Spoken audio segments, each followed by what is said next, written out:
तर तिकडे सांगलीमध्ये राम मंदिर चौकातील पुतळा प्रकरणामध्ये आता पालिका प्रशासन, पोलीस आणि संभाजी महाराज प्रेमींची बैठक होतीये। शांततेत महाराजांच्या पुतळ्याच्या ठिकाणाबाबत चर्चा केली जाणार आहे। हा पुतळा प्रकरणाचा वाद आणखी वाढू नये यासाठी पोलिसांकडून प्रयत्न होत आहेत।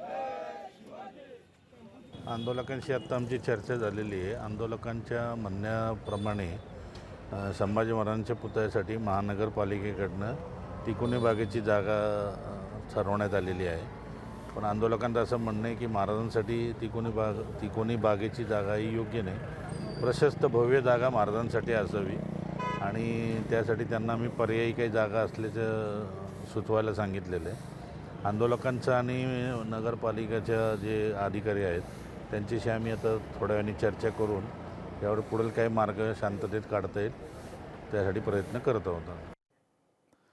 सातारा जिल्हा परिषदेमध्ये आता राजकीय घडामोडी मोठ्या प्रमाणावर घडत असल्याचं दिसतंय। सभापती पदासाठी तीनही पक्ष आता आमने सामने आलेले आहेत। भाजपकडून चौकार मारण्याचा प्रयत्न होणार आहे का, असा प्रश्न आता उपस्थित होतोय।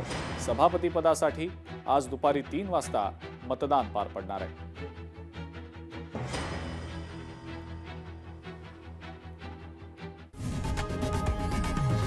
लोकशाही मराठी ऐका, पहा, जागरूक रहा।